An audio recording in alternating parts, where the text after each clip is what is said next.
மிக பழமையான காலத்தில் பிரம்மதேவர் உலகத்தை படைத்து வந்தார். அவரது கைகளில் வேத நூல்கள் பிரகாசித்தன. அந்த வேதங்கள் மூலமாகவே எல்லா உயிர்களுக்கும் அறிவும் ஞானமும் வழங்கப்பட்டன. ஆனால் ஒருநாள் இருள் சூழ்ந்த கடலிலிருந்து இறங்க அசுரர்கள் எழுந்தனர். மதுக்கைடவர். அவர்கள் பிரம்மாவின் கையிலிருந்த வேதங்களை பறித்துச் சென்று கடலில் அடியில் மறைத்துவிட்டனர்.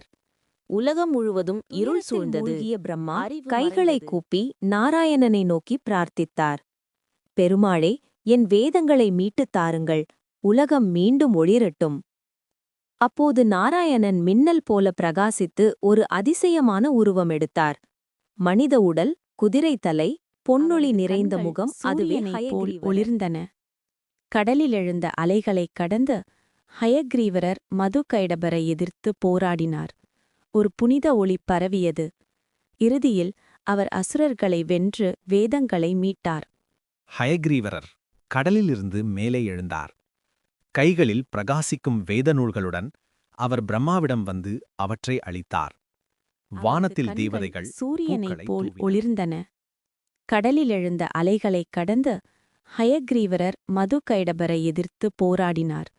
ஒரு புனித ஒளி பரவியது. இறுதியில் அவர் அசுரர்களை வென்று வேதங்களை மீட்டார். ஹயக்ரீவரர் கடலிலிருந்து மேலே எழுந்தார்.